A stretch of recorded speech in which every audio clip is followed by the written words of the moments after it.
Hi guys, happy Sunday. Hope that you're doing well. Hope that life is treating you kind. Welcome back to our ongoing series that we're going to do on living that resurrected life. That it doesn't have to be Easter Sunday to celebrate life within us, to celebrate and walk in and talk in and breathe in the life that runs through our veins. And so I'm excited about this. We had talked about focusing on living in the margins, because a lot of times our lives are boxed out for us, depending upon our obligations, depending upon our commitments, our jobs, our families, relationships, personal time. We box ourselves into things. And a lot of times we don't get to experience the margins of our life and lean into that. And oftentimes we miss something that we're supposed to be getting. Okay, a lot of times what happens is something, God will drop something, the Holy Spirit will drop something into your heart, and you're like, I'm too busy. I'm too busy to deal with that right now. I'm too busy to address that relationship that's at odds, or that friendship that needs to be mended. I'm too busy to take on this at work, or I'm too busy to handle that area of my home. I'm too busy. Well, a lot of times what happens is we get too busy in the box of life, and the margins are out here trying to encourage us. You better fix those stairs. Better fix those stairs, because they might fall through the next time you walk on them. You better get that oil changed in your car. You don't want to be on the side of the road. But we often think we're too busy. You better you need to go back and apologize and ask forgiveness for that thing over there, because that thing over there is wreaking havoc over here, and you can't see it yet, but it's about to bottom out on you. So we got to take the time to go over there and mend relationships. Go over there and fix your stairs, reinforce them, go get the oil change, cut the grass, whatever it is that you might be hearing, but you're just like, I don't have time. I gotta do this for work. I gotta do this for my family. I gotta do this, pay this bill, or do that. And the box drives our lives. Okay, I want to encourage you today that there should be no line of separation. Now you're going to say, yo, Pastor P, you're living in wah-wah-woo-woo land. But get all of this. There should be no line of separation about where God ends or we end and God begins. Do you get that? There should be no line of separation about where I end and God begins. It should be intertwined. Our everyday life, our physical life, our emotional life should also allow our spiritual life to enhance it, so that we can hear clearly, so we can see clearly, so we can breathe clearly. Okay, otherwise we get caught up in the minutia of life and we totally miss God. And God is right here.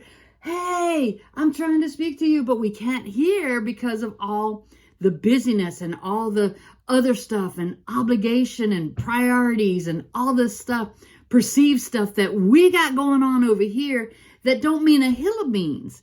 I love that one thing people post every now and then, and it's like, if it's not going to matter 5 years from now, don't spend 5 minutes on worrying about something. If it's not going to matter a week from now, a year from now, in the next hour, we get so bogged down with those kind of things. And oftentimes we need to stop for a moment.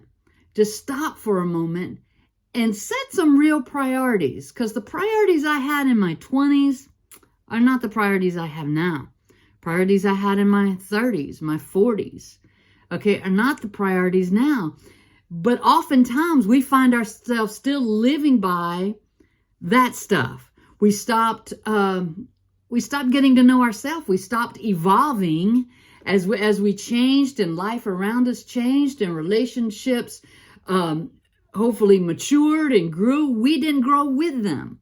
And so we're still trying to handle the relationships this day built on what high school looked like. Come on now. Let's just be real with one another. Okay?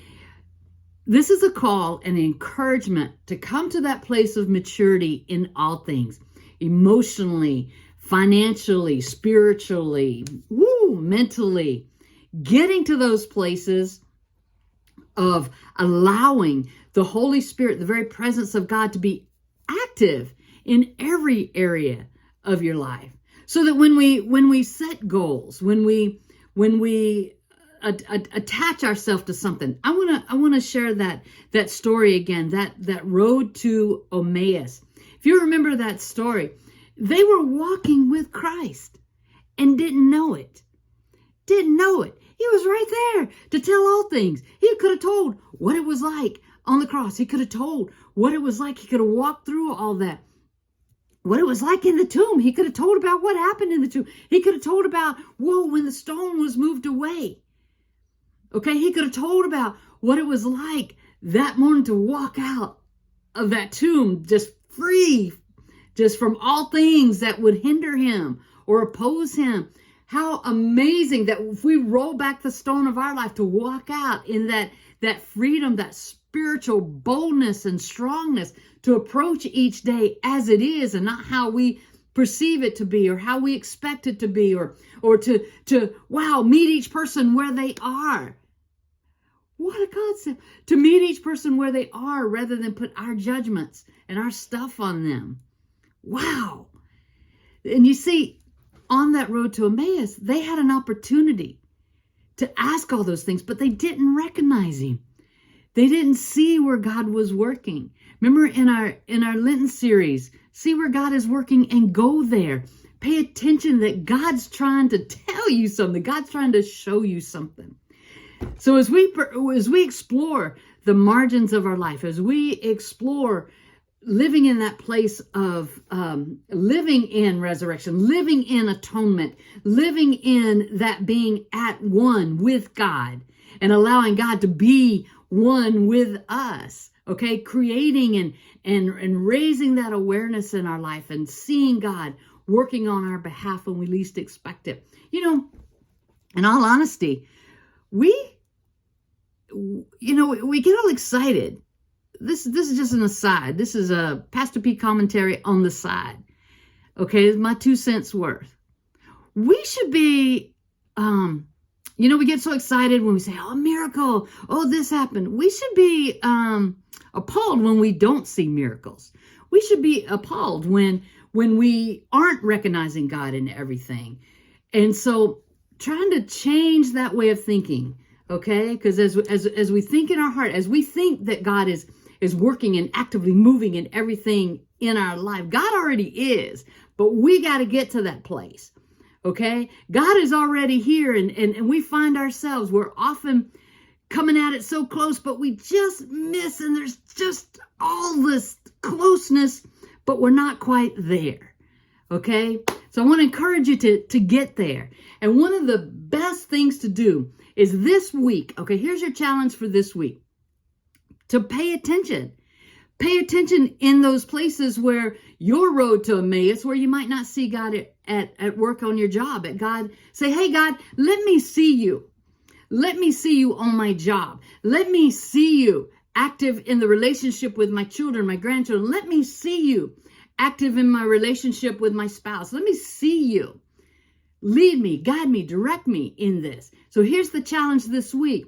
Open yourself up to hear and to see. And if you're in a place where you're like, I don't see nothing, I don't hear nothing, well, then get out of the way so you can see and can hear. Silence that ego and say, God, I want to hear you. I want to hear you. I want to see you. I want to feel you. I want to know you in every aspect of my life. I want to encourage you, have an amazing and awesome week this week. And know that God is still speaking. God is listening. God is speaking. God is acting. God is moving on your behalf. And I want you to know that too. Okay? Have a great week. I love you. I'll see you again soon. Bye now.